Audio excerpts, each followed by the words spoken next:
नमस्कार, हमारे IGNOU audio books channel पर आपका स्वागत है। इंदिरा गांधी राष्ट्रीय मुक्त विश्वविद्यालय post graduate diploma in social work counselling PGDCOUN Hindi MSW 014 परामर्श में समाज केस कार्य की प्रासंगिकता। खंड 1 समाज केस कार्य के मूल तत्व। इकाई 1 पद्धति के रूप में समाज केस कार्य 1.0 उद्देश्य। इस इकाई को पढ़ने के बाद आप समझने में सक्षम होंगे। केस कार्य की उत्पत्ति एवं विकास, केस कार्य की अवधारणा तथा मानव समस्याओं के कारण, केस कार्य अभ्यास हेतु खाका, बाह्य रूपरेखा।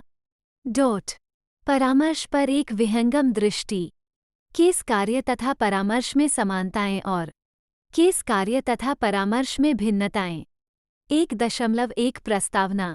समाज केस कार्य बड़ी संख्या में समाज कार्यकर्ताओं द्वारा समाज सेवा तथा अन्य संस्थानों में व्यापक विविध रूप में प्रयुक्त की जाने वाली समाज कार्य की एक पद्धति है। समाज केस कार्य ज्ञान, समझ तथा तकनीकों के प्रयोग पर आधारित हैं जो समस्याएं सुलझाने हेतु लोगों की सहायता करने में कुशलतापूर्वक प्रयोग की जाती है। यह व्यक्तियों की व्यक्तिगत के साथ साथ बाह्य तथा पारिस्थितिक मामलों में सहायता करता है। यह एक से एक संबंध के माध्यम से व्यक्तियों की व्यक्तिगत रूप से सहायता करने का माध्यम है जो समस्याओं का सामना करने हेतु व्यक्तिगत तथा अन्य संसाधनों का प्रयोग करता है।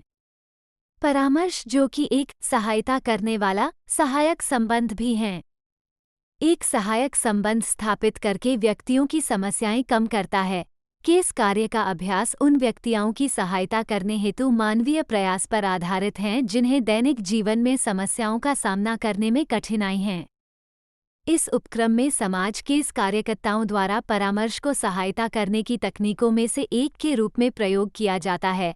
समाज कार्य की पद्धति के रूप में केस कार्य एवं परामर्श दोनों में कुछ समानताएं हैं तो उनके मध्य भिन्नताएं भी हैं। इनमें से कोई भी एक दूसरे का विकल्प नहीं हो सकता। 1.2 केस कार्य की उत्पत्ति एवं विकास। यद्यपि एक व्यवसाय के रूप में समाज कार्य 20वीं शताब्दी की देन है, परंतु एक सहायक क्रिया के रूप में यह इतनी पुरानी है जितनी मानव जाति। ऐतिहासिक रूप से दान, पुण्य तथा लोकोपकार धार्मिक, शैक्षिकी तथा व्यक्तित्व का निर्माण करने वाली क्रियाओं के साथ साथ अभाव में सहायता पहुंचाने वाली क्रियाएं भी रही हैं। 19वीं शताब्दी में आकर सहायता को एक पेशेवर रूप प्रदान किया गया। का उद्देश्य गरीबों की उनके घर जाकर सहायता करना, उन्हें परामर्श देना, रोजगार प्राप्त करने में उनकी सहायता करना, आत्मसम्मान तथा आत्मविश्वास प्राप्त करने हेतु प्रेरित करना एवं जहां भी आवश्यक हो उनकी जरूरतें पूरी करने हेतु सहायता प्रदान करना। द चैरिटी ऑर्गेनाइजेशन सोसाइटी कॉर्स की स्थापना 1877 में हुई तथा इसने स्वयं सेवकों, जिन्हें मित्रवत अतिथि के रूप में जाना जाता था, के माध्यम से जरूरतमंदों को मदद पहुंचाने की वैयक्तिक सेवा प्रदान करने की शुरुआत की। मित्रवत अतिथि फ्रेंडली विजिटर के माध्यम से व्यवस्थित रूप से मदद करने की शुरुआत हुई तथा समाज के कार्य का बीजवपन हुआ। शताब्दी बीतने पर समाज कार्य के विद्यालय अस्तित्व में आए तथा प्रशिक्षण लेने वाले अतिथियों ने अनुभवी समाज कार्यकर्ताओं से अन्वेषण, पहचान, निदान तथा उपचार की प्रविधियों में अनुदेश प्राप्त किए। कॉज आंदोलन से विकसित होकर मैरी रिचमंड तथा फ्रांसिस एच. मैकलिन द्वारा 1905 में प्रथम परिवार कल्याण संस्था संगठित की गई। मैरी रिचमंड की पुस्तक सोशल डायग्नोसिस, जो 1917 में प्रकाशित हुई, जो केस कार्य की प्रथम पुस्तक मानी जाती है, इसने समस्याओं का आंकलन करने तथा उनसे निपटने के व्यवस्थित तरीकों के माध्यम से मुवक्किलों की सहायता करने की प्रविधि की शुरुआत की। 20वीं शताब्दी के प्रारंभ में बाह्य से लेकर व्यक्तिगत सामाजिक दशाएं केस कार्य की विशेषताएं, प्रवृत्तियां थीं। इसके पीछे की सोच ये थी कि यदि परिस्थितियों को बदला नहीं जा सकता तो व्यक्ति को उन परिस्थितियों से दूर हटा देना चाहिए, चाहे इसका अर्थ परिवारों को अलग करना हो। बाह्य समाजशास्त्रीय तत्वों से हटाकर व्यक्ति की सचेतन सामाजिक मनोवृत्ति पर जोर देना समाज के इस कार्य के विकास में एक महत्वपूर्ण सोपान साबित हुआ। समस्याएं। वास्तविक जीवन अनुभवों जैसे उपेक्षा तथा अस्वीकृति का पर आम मानी जाने लगी। केस कार्यकर्ताओं को केस कार्य आंदोलन में मनोवैज्ञानिकता तथा मनोविज्ञान की अवधारणाएं अत्यंत उपयोगी प्रतीत हुई। भारत में प्राचीन काल से ही वैयक्तिक रूप से सहायता करने की प्रथा चली आई है। प्रत्येक धर्म के साहित्य में ऐसे गुरुओं तथा संतों के नाम तथा कार्य सम्मिलित हैं जिन्होंने दूसरों की सेवा करने के लिए स्वयं को तथा अपने धन को समर्पित कर दिया। प्राचीन हिंदू शास्त्र तथा बौद्ध दर्शन में दान अथवा देने की क्रिया पर जोर दिया जाता था।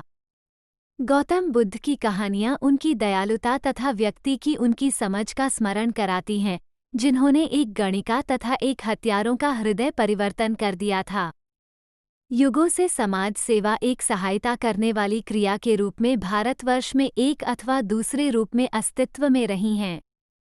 समाज कार्य एक सीखने वाली क्रिया के रूप में भारत में सन 1936 में सर दोराबजी द्वारा graduate school of social work की स्थापना से अस्तित्व में आई, जिसमें उन्हें प्रशिक्षण दिया जाता था जिनके पास स्नातक उपाधि हो तथा जो समाज कार्य को अपना करियर बनाना चाहते थे। सर दोराबजी द्वारा graduate school of social work की स्थापना से समाज कार्य का प्रशिक्षण एक पूर्णकालीन करियर उन्मुख शैक्षिकी कार्यक्रम में परिवर्तित हो गया। केस कार्य एक सैद्धांतिक कोर्स तथा एक अभ्यास की पद्धति, दोनों रूपों में वर्ष 1946 से प्रारंभ हुआ। समाज कार्य की अन्य पद्धतियां बाद में पाठ्यक्रम में सम्मिलित की गई। इन वर्षों में केस कार्य व्यवसाय तथा एक अकादमिक कार्यक्रम के रूप में विस्तृत हुआ है तथा एक नए दृष्टिकोणों, विचारों तथा सिद्धांतों से समृद्ध हुआ है। केस कार्य अभी भी समाज कार्य विद्यापीठों में पढ़ाया जाता है तथा विभिन्न संस्थानों में एक पद्धति के रूप में समाज कार्य का प्रयोग किया जाता है। इस प्रकार हम देख सकते हैं कि केस कार्य एक सहायता करने वाली क्रिया के रूप में शाश्वत काल से ही अस्तित्व में रहा है, परंतु केस कार्य एक व्यक्ति द्वारा अन्य व्यक्ति की सहायता करने के संबंध के आधार पर एक प्रविधि के रूप में 20वीं शताब्दी के द्वितीय दशक में निर्धनों की सहायता करने हेतु अस्तित्व में आया था। इस विकास में ध्यान देने का केंद्र विपन्नावस्था में रह रहे व्यक्ति तथा ऐसे व्यक्ति थे जो अपनी सहायता स्वयं नहीं कर सकते। व्यवसाय पूर्व अवधि का केस कार्य काफी हद तक सहायता करने वाले के हृदय की विशेषताओं जैसे गर्मजोशी, सौजन्यता, दयालुता तथा दूसरों की सेवा करना इत्यादि पर निर्भर करता था। परंतु व्यवसाय के रूप में आधुनिक केस कार्य में हृदय की भावनाओं के अतिरिक्त पुख्ता ज्ञान तथा दक्षताओं की भी आवश्यकता होती है। 1.3 समाज केस कार्य का ज्ञानाधार। केस कार्य के लिए सिद्धांत वस्तुतः केस कार्य के व्यवसाय तथा केस कार्य अभ्यास से लिए गए हैं। इस व्यवसाय द्वारा व्यवहार तथा प्राकृतिक विज्ञानों के योगदान की भली भांति पहचान की गई है। महत्वपूर्ण योगदानकारी विषय हैं गतिशील मनोविज्ञान, अहम मनोविज्ञान तथा समाजशास्त्र में विभिन्न सैद्धांतिक विकास, सामाजिक मनोविज्ञान, मनोरोग का चिकित्सा विज्ञान तथा सांस्कृतिक नृविज्ञान। व्यक्तित्व तथा व्यक्तित्व विकास के सिद्धांत, ढांचा तथा गतिविधियां गतिशील मनोविज्ञान से लिए गए हैं। पावलोवियन तथा स्किनरियन सिद्धांत केस कार्य अभ्यास में प्रयुक्त होने वाले सिद्धांत की नई शाखाएं, धाराएं हैं। व्यवहार परिवर्तन प्रभावी व्यवहार के पूर्वानुमानों से आया है तथा अभ्यास को प्रेक्षणीय व्यवहार पर केंद्रित किया गया जिस पर अनुसंधान किया जा सके तथा जिसका वर्णन किया जा सके। समाज केस कार्य अभ्यास। केस कार्य अभ्यास में भूमिका सिद्धांत का प्रयोग करता है। भूमिका सिद्धांत उन लोगों को समझने की सुगमता प्रदान करता है जो सरकारी एजेंसियों की सहायता ले रहे हैं तथा जो यह मानते हैं कि वे अपनी एक अथवा एक से अधिक सामाजिक भूमिकाओं में अथवा समाज द्वारा उनसे की गई अपेक्षाओं में असफल हो गए हैं। सामाजिक भूमिकाएं सांस्कृतिक रूप से प्रदान अथवा प्राप्त की जाती हैं तथा प्रत्येक व्यक्ति उन्हें उन बहुत सी भूमिकाओं में से चुनता है जो उस समूह अथवा संस्कृति से प्राप्त होती हैं जिससे वह जुड़ा होता है। व्यक्ति की इन भूमिकाओं में प्रदर्शन अथवा व्यवहार की किसी भी रूप में स्पष्टतया शुद्ध रूप से में अनुमान लगाया जा सकता है। इन शक्तियों तथा उनके सांस्कृतिक रूप से निश्चित प्रभाव का ज्ञान केस कार्यकर्ता की कार्य निष्पादन में सहायता करते हैं।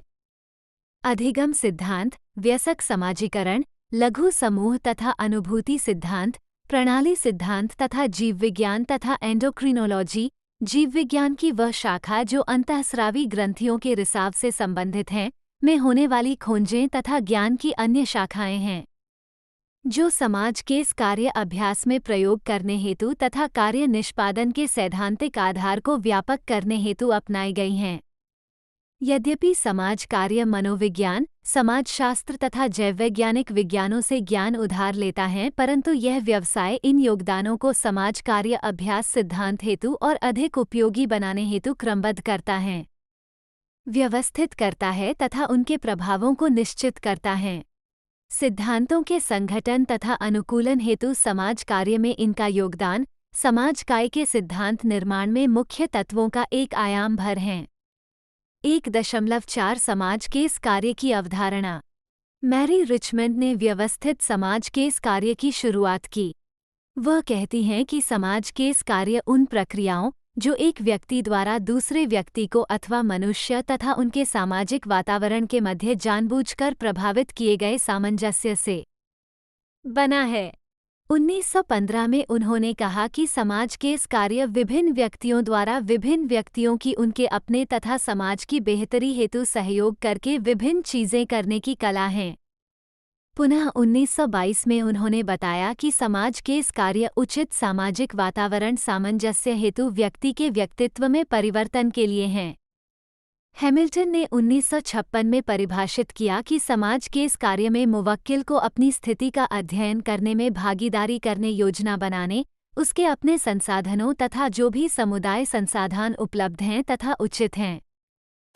इस परिभाषा में पर्लमैन ने एक दूसरे के साथ व्यवहार करने हेतु समाज के इस कार्य के 4 आवश्यक घटकों की ओर संकेत किया है। समस्याग्रस्त व्यक्ति ऐसे स्थान पर आता है जहां एक पेशेवर प्रतिनिधि एक नियत की गई प्रक्रिया के द्वारा उसकी सहायता करता है। चूंकि यह प्रायः प्रत्येक परिस्थिति के मूल में है कि जहां एक व्यक्ति पेशेवर सहायता तलाश करता है, इसकी कुछ मुख्य विशेषताएं हैं जो निम्नलिखित हैं। व्यक्ति कोई पुरुष, महिला अथवा बालक अथवा कोई भी जो अपने सामाजिक, भावात्मक जीवन यापन के किसी पक्ष में सहायता की आवश्यकता तलाश करता है अथवा उसे पाया जाता है, चाहे वो आवश्यकता कानूनी रूप से हो अथवा परामर्श के रूप में, जैसे ही वह सहायता लेना प्रारंभ कर देता है, मुवक्किल कहलाता है।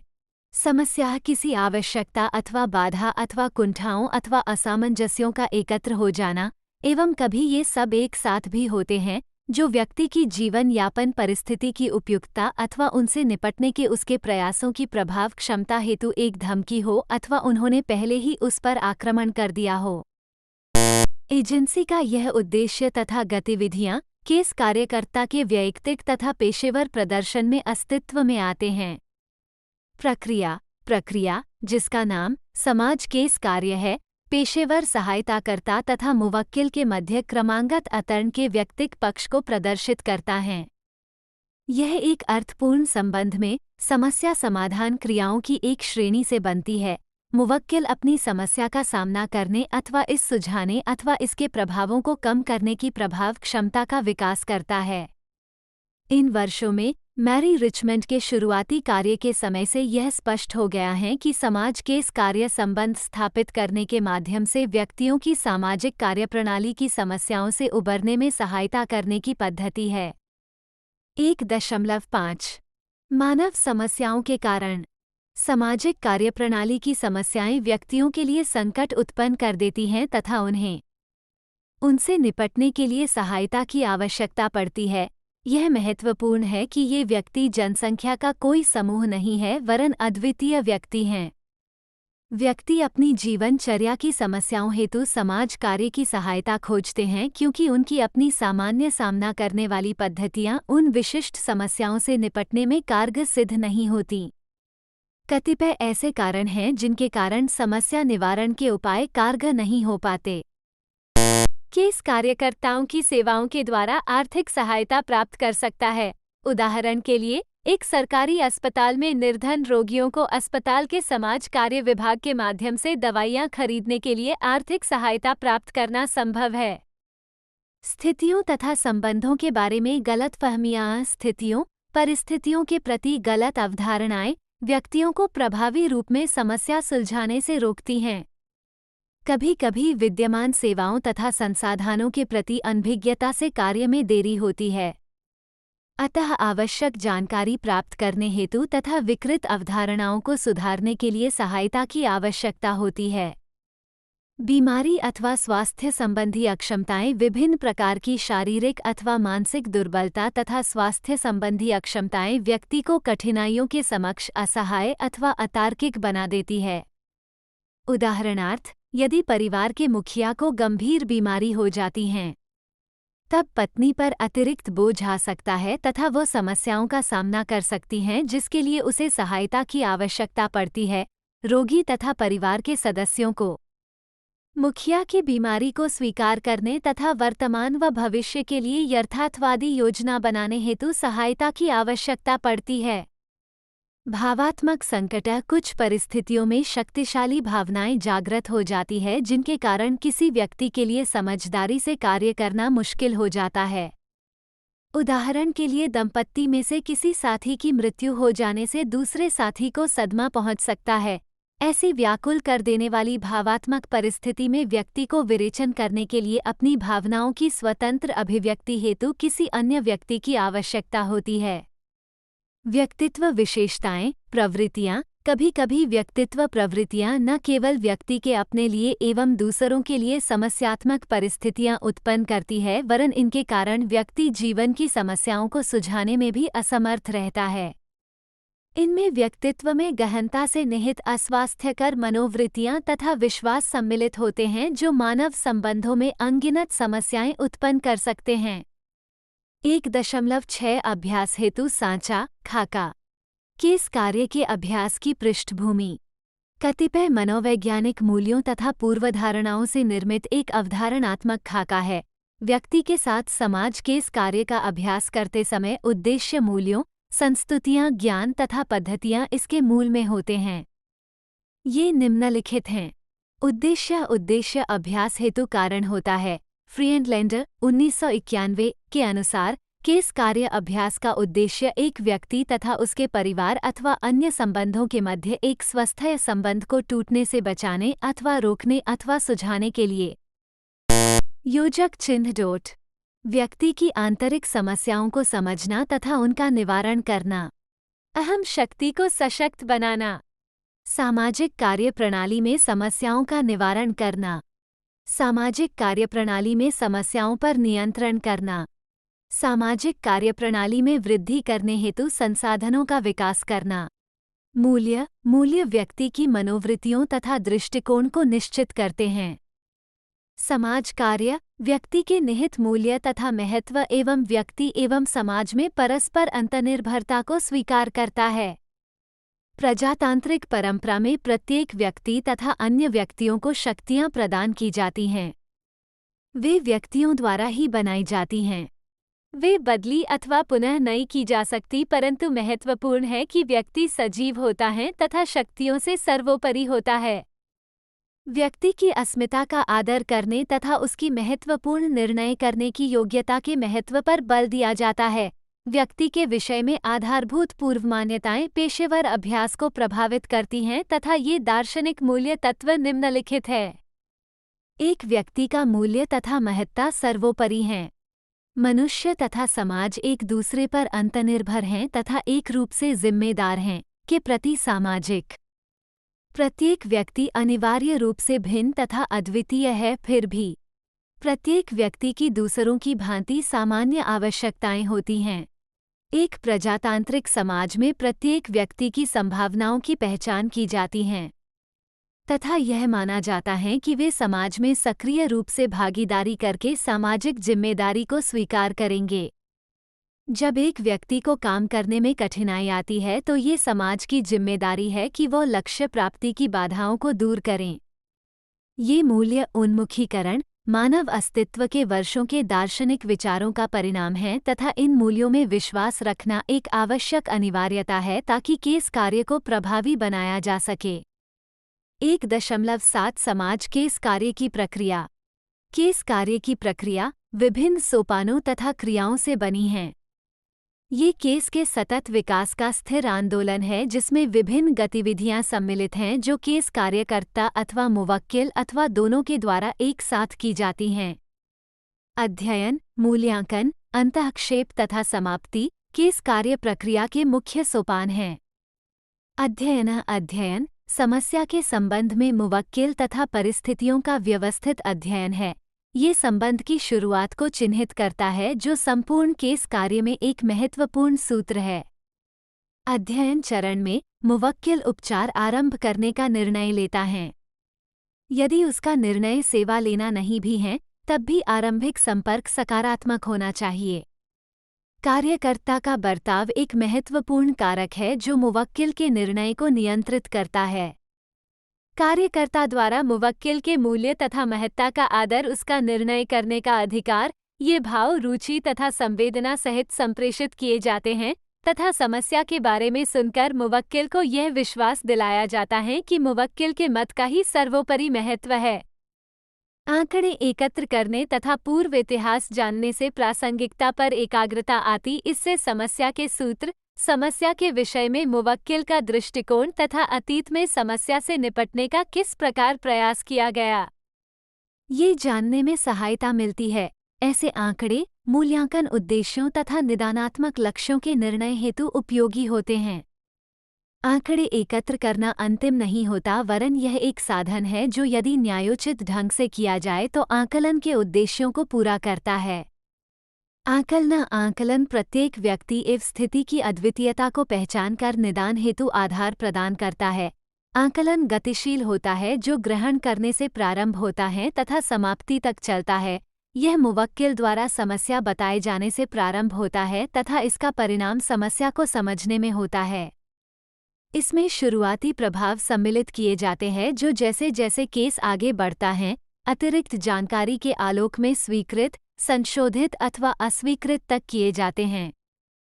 आकलन में परिस्थिति का सामना करने में व्यक्ति की शक्ति तथा सीमाओं का निर्णय करना सम्मिलित होता है। आकलन के चरण में व्यक्ति तथा कार्यकर्ता दोनों मिलकर पारस्परिक रूप से लक्ष्यों का निर्धारण करते हैं। उपचार हेतु योजना तथा उपचार स्वयं आकलन द्वारा निर्देशित किए जाते हैं। अंतःक्षेप तथा उपचार प्रथम संपर्क से प्रारंभ होते हैं। अध्ययन की प्रक्रिया उपचार तत्व मानी जाती है जब यह मुवक्किल की समस्या को स्पष्ट करने में सहायता करती है तथा इसके परिणामस्वरूप प्राप्त ज्ञान से जीवन स्थितियों में परिवर्तन करती हैं। मुवक्किल तथा कार्यकर्ता दोनों अंतःक्षेप हेतु लक्ष्य निर्धारित करते हैं। संबंध समाज के इस कार्य का मुख्य तत्व है जो कार्यकर्ता की गर्मजोशी, सच्चाई, प्रामाणिकता तथा संगति द्वारा पोषित होता है।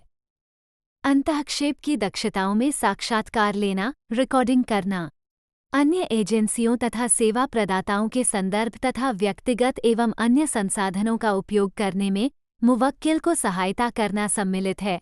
अंतःक्षेप के दौरान मुवक्किल के अहम भावात्मक परिष्कार, पूर्ण विश्वासीकरण, समस्या के स्पष्टीकरण तथा रोगी की बात को सुनने के द्वारा मुवक्किल की अहम भावना का सहयोग तथा सशक्तिकरण किया जाता है। समाप्ति से तात्पर्य है कि उस प्रक्रिया का अंत कर देना अथवा सीमित करना जो एक समस्याग्रस्त मुवक्किल की सहायता करने के उद्देश्य से अंतःक्षेपीय प्रक्रिया में प्रविष्ट होने हेतु कार्यकर्ता सहित एजेंसी के सहमत होने प्रारंभ की गई थी। अध्ययन, आकलन तथा अंतःक्षेप की प्रक्रिया शाश्वत नहीं है। योजनाओं को समाप्त करने की आवश्यकता कार्यकर्ता तथा मुवक्किल दोनों के द्वारा मानी और समझी जाती है। समाप्ति से विकास तथा परिवर्तन होता है। मुवक्किल उस पर संतुष्टि अनुभव कर सकता है जो उसने पूर्ण किया है। ये संकेतित करता है कि कार्यकर्ता को मुवक्किल की परिस्थितियों का सामना करने की क्षमता पर विश्वास है तथा कार्यकर्ता की भूमिका केवल एक सक्षमकर्ता की है। समाप्ति योजना कुछ मुवक्किलों में यह निर्भरता तथा झूठी आशा पनपने से रोकने के लिए होती है कि पूरी जिम्मेदारी एजेंसी अथवा कार्यकर्ता पर डाली जा सकती है। 1.8 परामर्श पर एक विहंगम दृष्टि। परामर्श एक प्रक्रिया है जिसमें परामर्शदाता परामर्श प्राप्तकर्ता की एक चयन योजना अथवा सामंजस्य जो उसे करने की आवश्यकता होती है, से जुड़े तथ्यों की व्याख्या करने में सहायता करता है। यह एक आमने सामने की स्थिति के द्वारा दूसरे व्यक्ति की सामंजस्य समस्या को समझने, स्पष्ट करने तथा उसे सुलझाने में सहायता करता है। यह एक उष्ण अनुमन्य सुरक्षित, समझ से परिपूर्ण परंतु सीमित सामाजिक संबंध है जिसमें परामर्शदाता तथा परामर्श प्राप्तकर्ता उत्तरवर्ती मुवक्किल के प्रभावी व्यवहार सहित भावात्मक उद्वेगों से पूर्ण आवश्यकताओं तथा जो परिस्थितियां उन्हें उत्पन्न करती हैं के विषय में विचार विमर्श करते हैं। परामर्श एक समस्या के समाधान हेतु निर्देशित एक व्यक्तिगत सहायता है जिसे एक व्यक्ति दूर करने में स्वयं को असमर्थ पाता है।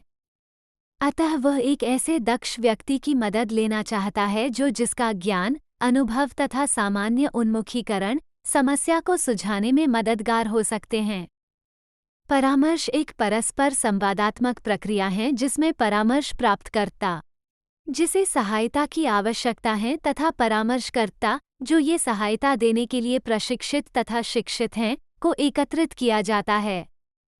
पेरेज 1965 परामर्शदाता उस पारस्परिक संवादात्मक प्रक्रिया को प्रारंभ कर सकता है, चला सकता है तथा बनाए रख सकता है यदि वह स्वच्छंदता, गर्मजोशी, सहिष्णुता, आदर तथा ईमानदारी को बनाए रखता है। स्मिथ 1955 परामर्श को एक प्रक्रिया जिसमें परामर्शदाता परामर्शकर्ता को एक चयन, योजना अथवा सामंजस्यों से संबंधित व्याख्या करने में सहायता करता है जो उसे करने की आवश्यकता होती है, के रूप में परिभाषित करते हैं। परामर्श को इस रूप में परिभाषित किया गया है कि यह एक प्रक्रिया है जो एक समस्याग्रस्त व्यक्ति, जो अपनी समस्याओं का अकेले सामना नहीं कर पाता तथा एक पेशेवर कार्यकर्ता, जिसके प्रशिक्षण तथा अनुभव ने दूसरों की विविध प्रकार की व्यक्तिगत समस्याओं के समाधान तक पहुंचने में सहायता करने योग्य बनाया है, के बीच परस्पर संबंध में घटित होती हैं। हॉर्न तथा मैक्लीथन 1955 ये सभी परिभाषाएं परामर्श को एक प्रक्रिया के रूप में देखती हैं जिसमें एक इच्छित लक्ष्य की प्राप्ति हेतु एक समयावधि में क्रमबद्ध परिवर्तन लाना सम्मिलित रहता है। परामर्शदाता व परामर्श प्राप्तकर्ता संबंध केवल कारण, स्वार्थ से नहीं होता वरन ये गर्मजोशी, प्रतिक्रिया तथा समझ से बनता है। परामर्श का उद्देश्य है व्यक्तियों को भविष्य के लक्ष्यों की प्राप्ति हेतु स्वयं को तैयार करने के लिए वर्तमान समस्याओं को सुलझाने, दक्षता तथा कल्याण के उच्चतर मानक प्राप्त करने तथा विकास हेतु व्यक्तिगत संसाधन विकसित करने में सक्षम करना। परामर्श के कतिपय उद्देश्य सार रूप में निम्नलिखित हैं। मैक्लियोड 1998 परामर्श भावात्मक कठिनाइयों की उत्पत्ति एवं विकास की समझ की पहचान करने तथा भावनाओं तथा कार्यों पर तार्किक नियंत्रण करने की क्षमता बढ़ाने में सहायता करता है तथा विचारों को अब तक व्यक्ति ने जिन भावनाओं तथा विचारों को अब तक अवरुद्ध किया है अथवा उनसे मना किया है, वो उनके प्रति अधिक जागरूक हो जाता है अथवा दूसरों द्वारा स्वयं को समझे जाने की अपेक्षाकृत अधिक सही समझ का विकास करता है। परामर्श स्वयं के प्रति एक सकारात्मक दृष्टिकोण का विकास करने में सहायता करता है तथा सब तक मुवक्किल के लिए जो स्वनिंदा तथा अस्वीकार के विषय रहे हैं, उन्हें अनुभव द्वारा पहचानने की योग्यता प्रदान करती है। परामर्श स्वयं के पूर्व द्वंद्वग्रस्त भावों में एकीकरण प्राप्त करने अथवा संभावनाओं को परिपूर्ण करने की दिशा में अग्रगामी होने में सहायता करता है। यह एक ऐसी समस्या का समाधान खोजने में समर्थ बनाता है जो मुवक्किल अकेले खोजने में सक्षम नहीं था। यह मुवक्किल के व्यवहार को समझने तथा नियंत्रण करने की तकनीकों तथा विचारों को प्राप्त करने में सहायता करता है। परामर्श सामाजिक दक्षताओं जैसे नेत्र संपर्क बनाना, बातचीत करते समय विषय परिवर्तन, दृढ़ता अथवा क्रोध नियंत्रण को प्राप्त करने में सहायता करता है। परामर्श के माध्यम से आत्मविध्वंसात्मक व्यवहार से जुड़े दुराग्रही विचार पैटर्न, सोचने का तरीका अथवा अतार्किक विश्वासों को संशोधित अथवा बदला जा सकता है। परामर्श को दुराग्रही अथवा आत्मविध्वंसात्मक सोचने के तरीके में संशोधन अथवा बदलाव हेतु प्रयोग किया जा सकता है। ऑन परामर्श उस तरीके ढंग से परिचय करवाकर क्रमबद्ध परिवर्तन लाने का प्रयास करता है जिसमें सामाजिक प्रणालियां काम करती है। आ परामर्श के माध्यम से मुवक्किल को दक्षताओं, जागरूकता तथा जानकारी पर कार्य करके सशक्त बनाया जाता है जो उसे सामाजिक असमानताओं का सामना करने में सक्षम बनाता है। 1.9 केस कार्य में परामर्श। समाज केस कार्यकर्ता मुवक्किल को विभिन्न प्रकार की सेवाएं प्रदान करते हैं जैसे आर्थिक सहायता प्रदान करना, काम पाने में सहायता करना, चिकित्सीय सहायता आदि। इनके अतिरिक्त वे परामर्श सहायता भी प्रदान करते हैं। केस कार्य क्षेत्रों में परामर्श शब्द का बहुत अधिक प्रयोग नहीं किया जाता। यह इस तथ्य पर जोर देने के लिए प्रयोग किया जाता है कि मुवक्किल को अपनी भावनाएं जाहिर करने तथा अपनी सामंजस्य समस्याओं के नए संसाधनों को खोजने का अवसर प्रदान करते समय केस कार्यकर्ता उसी प्रक्रिया को उपयोग में लाता है जिसको सहायता प्रदान करने वाले अन्य पेशेवर प्रयोग करते हैं। परामर्श अपने मूल में एक सहायता करने वाला संबंध है।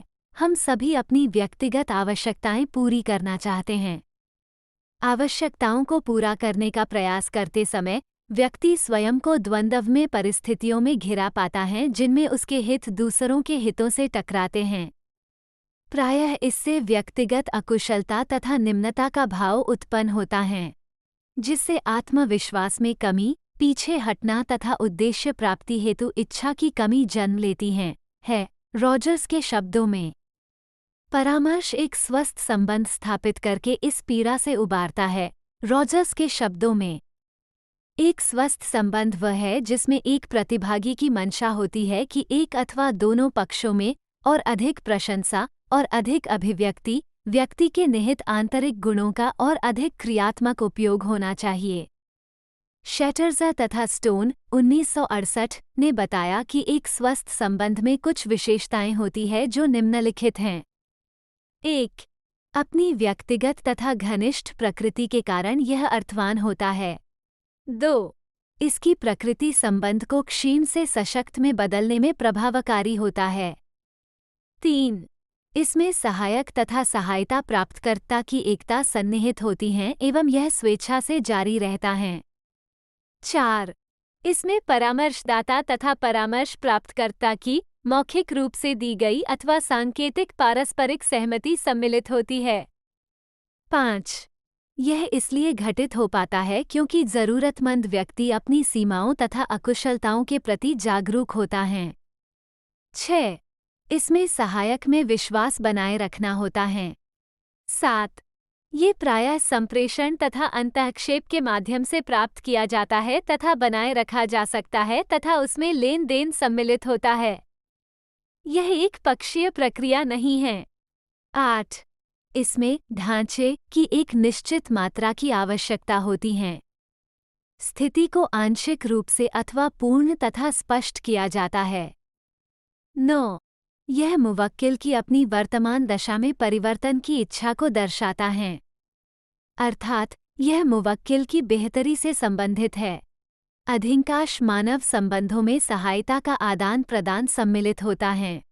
वर्षों से सहायता को और अधिक प्रभावी रूप से तथा दक्षतापूर्वक करने को महत्व दिया जाता है। अन्य शब्दों में सहायता करना अब एक व्यवसाय की प्रकृति का रूप ले चुका है तथा समाज केस कार्य सहायता करने की एक पेशेवर गतिविधि है। आर्थिक मदद, चिकित्सीय सहायता आदि रूपों में सहायता देने के अतिरिक्त केस कार्यकर्ता परामर्श के माध्यम से भी सहायता करते हैं। केस कार्यकर्ता परामर्श सेवाएं प्रदान करते समय उसी प्रक्रिया को प्रयोग करते हैं जो पेशेवर परामर्शदाताओं द्वारा प्रयोग में लाई जाती है। इसमें मुवक्किल की चिंता तथा तनाव को बाहर निकालने की प्रक्रिया पर जोर दिया जाता है। अतः केस कार्य प्रक्रिया के दौरान मुवक्किलों को निम्नलिखित दशाओं में परामर्श प्रदान किया जाता है। एप्टेकर 1955 मिश्रा 1922। 1. व्यक्ति अपनी अधूरी इच्छाओं अथवा अपनी व्यक्तिगत आवश्यकताओं एवं सामाजिक तथा पारिस्थितिक मांगों के बीच द्वंद्व के कारण जब तनाव में होता है, इस प्रकार उत्पन्न तनाव उस तनाव के कहीं अधिक होता है। जो तनाव अपनी समस्या से जुड़ी भावनाओं को अभिव्यक्त करते समय होता है। 2. व्यक्ति में जीवन की चुनौतियों का सामना करने की कुछ सामर्थ्य होती है। जिन परिस्थितियों में वह रह रहा है उन्हें बदला जा सकता है। अतः उसके लिए यह संभव बनाना है कि वह उन परिस्थितियों पर नियंत्रण कर सके अथवा उनमें बदलाव ला सके। 3. व्यक्ति के पास यह अवसर होता है कि वह परामर्शदाता के साथ अपने नियमित संपर्कों के दौरान अपने संघर्षमय तनाव को अभिव्यक्त कर सके व किसी अन्य माध्यम के 4. व्यक्ति इन तनावों एवं संघर्षों को मौखिक रूप से अथवा किसी अन्य माध्यम के द्वारा अभिव्यक्ति करने में समर्थ होता है। सहायता प्राप्त करने की सचेतन इच्छा लाभदायक है, परंतु पूर्णतया आवश्यक नहीं। 5. व्यक्ति निकट परिवार नियंत्रणों, भावात्मक अथवा स्थानिक से तार्किक रूप से आत्मनिर्भर होता है। यात्मक अथवा स्थानिक से तार्किक रूप से आत्मनिर्भर। 6. व्यक्ति तार्किक रूप से अतिशय अस्थिरताओं, विशेषतया जो जैविक प्रकृति की है, स्वतंत्र होता है। 7. व्यक्ति अपनी जीवन स्थितियों का सामना करने हेतु पर्याप्त बुद्धिमत्ता रखता है। 8.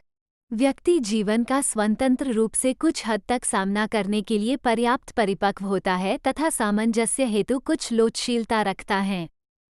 1.10 केस कार्य तथा परामर्श में समानताएं। परामर्श समाज केस कार्य की तकनीकों में से एक है जो उपचार योजना में भाग लेने हेतु मुवक्किल को तैयार करने के लिए उपयोग में लाई जाती है। इसका तात्पर्य है कि केस कार्य तथा परामर्श में कुछ समानताएं हैं जिनमें सम्मिलित है। 1. समान उद्देश्य। समाज केस कार्य का उद्देश्य एक व्यक्ति की अपनी मनोसामाजिक समस्याओं को इस प्रकार सुलझाने में सहायता करना है ताकि वह वर्तमान में इन समस्याओं का सामना करने में सक्षम बन सके तथा यदि भविष्य में ऐसी समस्याएं उत्पन्न होती है तो उनका समाधान कर सके। परामर्श का उद्देश्य भी व्यक्तियों को अपनी व्यक्तिगत समस्याएं सुलझाने में सक्षम बनाना, उन्हें भविष्य के लक्ष्यों हेतु तैयार करना तथा समस्याओं का सामना करने में उच्चतर दक्षता प्रदान करना होता है। 2. समान प्रकार के मुवक्किला केस कार्य तथा परामर्श में मुवक्किल एक पुरुष, स्त्री अथवा बालक अथवा कोई भी जो स्वयं को अपने सामाजिक भावात्मक जीवनचर्या के किसी पक्ष में शरण, वास्तविक प्रावधानों अथवा परामर्श की आवश्यकता अनुभव करता है अथवा उसे आवश्यकता में पाया जाता है। 3. समान प्रकार की समस्याएं। समाज केस कार्य के पूर्वालोकन में वह समस्याएं होती हैं जो व्यक्ति की सामाजिक कार्यप्रणाली को स्पष्ट रूप प्रभावित करती हैं अथवा प्रभावित होती हैं। केस कार्य में मुवक्किल अपनी समस्याओं को अपने तथा अन्य व्यक्तियों के मध्य अथवा अपने तथा पर्यावरण के मध्य संप्रेषणात्मक संबंध में पाता है। व्यक्ति को उसकी सामाजिक भूमिका निभाने के लिए मांगों तथा अपेक्षाओं के संबंध में स्वयं को पुनः सामंजस्य स्थापित करने हेतु सहायता प्रदान की जाती है। यदि मुवक्किल को प्रतीत होता है कि उसकी आंतरिक समस्याएं सामाजिक प्रणाली में उसकी बाहरी समस्याओं का कारण बन रही हैं, उसे परामर्श की आवश्यकता पड़ सकती है। 4. संबंध केस कार्य के साथ साथ परामर्श में भी संबंध वह माध्यम है जिसके द्वारा मुवक्किल को सहायता प्रदान की जाती है। ये संपूर्ण केस कार्य प्रक्रिया तथा परामर्श प्रक्रिया में वह माध्यम है जिसके द्वारा मुवक्किल की क्षमताओं को गतिशील करना संभव हो पाता है। ये साक्षात्कार लेने, अध्ययन, निदान तथा उपचार के पूरे समय में नियोजित किया जाता है। 5. व्यक्ति की महत्ता व अस्मिता। केस कार्य तथा परामर्श मुवक्किल को अपनाते हैं जो एक महत्ता तथा अस्मिता संपन्न व्यक्ति के रूप में आशा तथा पहचान पाने का अधिकार रखता है। उसे अपने चयन तथा निर्णय स्वयं लेने का अधिकार होता है। 6. सामान्य सिद्धांत। समाज केस कार्य तथा परामर्श दोनों समस्याओं की समानता होने के बावजूद सभी मुवक्किलों की व्यक्तिगता में विश्वास रखते हैं। दोनों मुवक्किल को वैसे ही स्वीकार करते हैं जैसा कि वह है तथा आत्म अभिव्यक्ति हेतु अवसर प्रदान करते हैं। केस कार्यकर्ता तथा परामर्शदाता दोनों अपने निर्णयों को मुवक्किल पर नहीं थोपते। मुवक्किल को किसी भी गलत कार्यप्रणाली निकलने के लिए अपनी बेहतरी हेतु अपने मार्ग का निश्चय करने का अधिकार होता है। 1.11 केस कार्य तथा परामर्श में भिन्नताएं। केस कार्य तथा परामर्श के मध्य बहुत सी समानताएं विद्यमान हैं, फिर भी दोनों प्रक्रियाएं भिन्न हैं तथा उन विभिन्नताओं में से कुछ निम्नलिखित हैं। 1. समाज केस कार्य में सहायता का मुख्य आधार समाज सेवा है, जबकि परामर्श में मुवक्किल को समाज सेवा के बिना सहायता प्रदान की जाती है। 2. एक एजेंसी में समाज केस कार्य का हमेशा अभ्यास किया जाता है, परंतु परामर्श में एजेंसी का होना आवश्यक नहीं है। 3. समाज केस कार्य में मौखिक विचार विमर्श के साथ साथ संगठित सेवा पर भी ध्यान दिया जाता है, परंतु परामर्श में संगठित सेवा प्रदान नहीं की जाती। परामर्शदाता तथा मुवक्किल समस्या के विषय में इकट्ठे बात करते हैं, परंतु किसी प्रकार की भौतिक सहायता प्रदान नहीं की जाती। 4. केस कार्य में मुवक्किल का अध्ययन किया जाता है तथा उसे समग्र रूप से समझा जाता है, परंतु परामर्शदाता एक समय में एक ही समस्या पर ध्यान केंद्रित करता। 5. समाज केस कार्य में एक गतिविधि पर ध्यान केंद्रित किया जाता है, परंतु परामर्श में मुवक्किल को उसकी समस्या समझने में सक्षम बनाया जाता है। 6. समाज केस कार्य में मूल रूप से मुवक्किल तथा उसे प्रदान की जाने वाली सेवा पर जोर दिया जाता है, परंतु परामर्श में समस्या पर ध्यान दिया जाता है, संबंधित व्यक्ति पर नहीं। 1.12 सारांश। 20वीं शताब्दी से समाज कार्य को एक व्यवसाय के रूप में देखा जाने लगा। धर्म, शैक्षिकी तथा व्यक्तित्व निर्माण गतिविधियों में निहित दान, पुण्य तथा परोपकार, इस प्रकार समाज कार्य प्रारंभ का आधार थी। पेशेवर समाज कार्य अथवा केस कार्य अमेरिका में प्रारंभ हुआ। 1877 में चैरिटी ऑर्गेनाइजेशन सोसाइटी कॉज की स्थापना की गई तथा स्वयंसेवकों के द्वारा सहायता प्रदान की गई, जिन्हें मित्र अतिथि के रूप में जाना गया। 1905 में मैरी रिचर्ड तथा फ्रांसिस एच. मैक्लियन ने व्यवस्थित रूप से केस कार्य सेवाओं को प्रदान करने के लिए पहली परिवार कल्याण संस्था की स्थापना की। भारतवर्ष में समाज कार्य की एक व्यवसाय विषय के रूप में 1936 में शुरुआत सर दोराबजी द्वारा Tata graduate school of social work की शुरुआत के साथ हुई। केस कार्य का ज्ञानाधार गतिशील मनोविज्ञान, अहमनोविज्ञान तथा समाजशास्त्र के विभिन्न सैद्धांतिक विकास, सामाजिक मनोविज्ञान, मनोचिकित्सा तथा सांस्कृतिक नृविज्ञान जैसे विषयों से समृद्ध हुआ है। अब समाज केस कार्य को समाज कल्याण एजेंसियों द्वारा व्यक्तियों की सामाजिक कार्यप्रणाली में उनकी समस्याओं का अधिक प्रभावपूर्ण रूप से सामना करने के लिए की जाने वाली सहायता की प्रक्रिया के रूप में वर्णन किया गया है। समाज कार्य में पद्धति के रूप में केस कार्य का अभ्यास उद्देश्य तथा मूल्यों पर आधारित होता है तथा एक 4 चरणीय प्रक्रिया का अनुसरण किया जाता है: अध्ययन, मूल्यांकन, अंतःक्षेप तथा समाप्ति।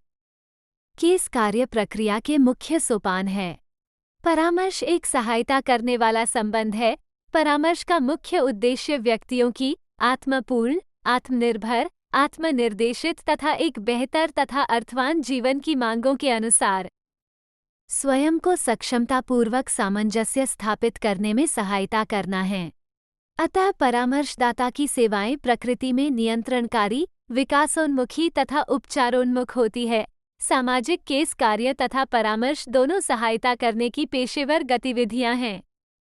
पहली, विभिन्न परिस्थितियों में उसी समान प्रक्रिया का अनुसरण करती हुई, जैसा कि अन्य सहायता करने वाली एजेंसियां करती हैं, अपने मुवक्किलों को परामर्श प्रदान करती है।